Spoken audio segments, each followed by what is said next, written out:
High বন্ধুরা, আবার একটি নতুন ভিডিও নিয়ে হাজির হলাম। তো আপনারা দেখতে পাচ্ছেন আমি পাট খেতে চলে এসেছি। তো আজ পাট সম্বন্ধে কিছু কথা হবে।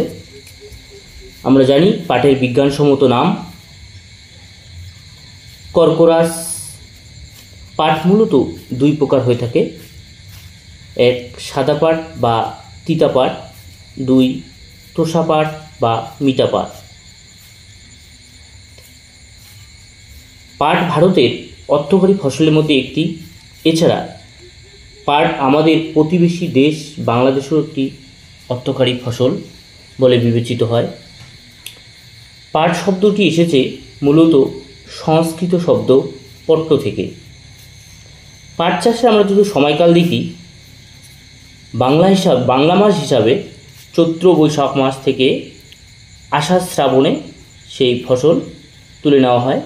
অর্থাৎ পাটের মোট আয়ু 100 থেকে 120 দিন ধরা হয় এবং ইংরাজি মাস হিসাবে মার্চ টু এপ্রিল থেকে জুন জুলাই তা তুলে নেওয়া হয়। অর্থাৎ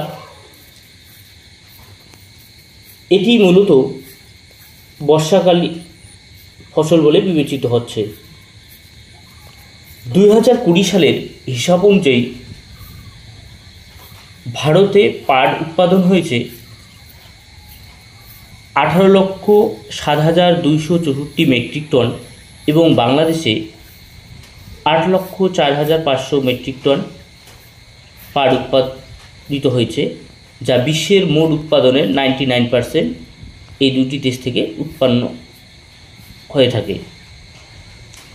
পাটকে আমরা সোনালী আঁশও বলে থাকি। এই পাট চাষ সম্বন্ধে আরও কিছু বিষয় না জানলেই নয় যে পশ্চিমবঙ্গের প্রথম পাটকল হিসাবে আমরা জানি একলাট মিল, অর্থাৎ যেটা 1855 সালে ব্রিটিশ উদ্যোক্তা জর্জ একল্যান্ড এবং বাঙালি অর্থদাতা বাবু বাইশ্বম্বর সেন ব্রিটিশ ভারতে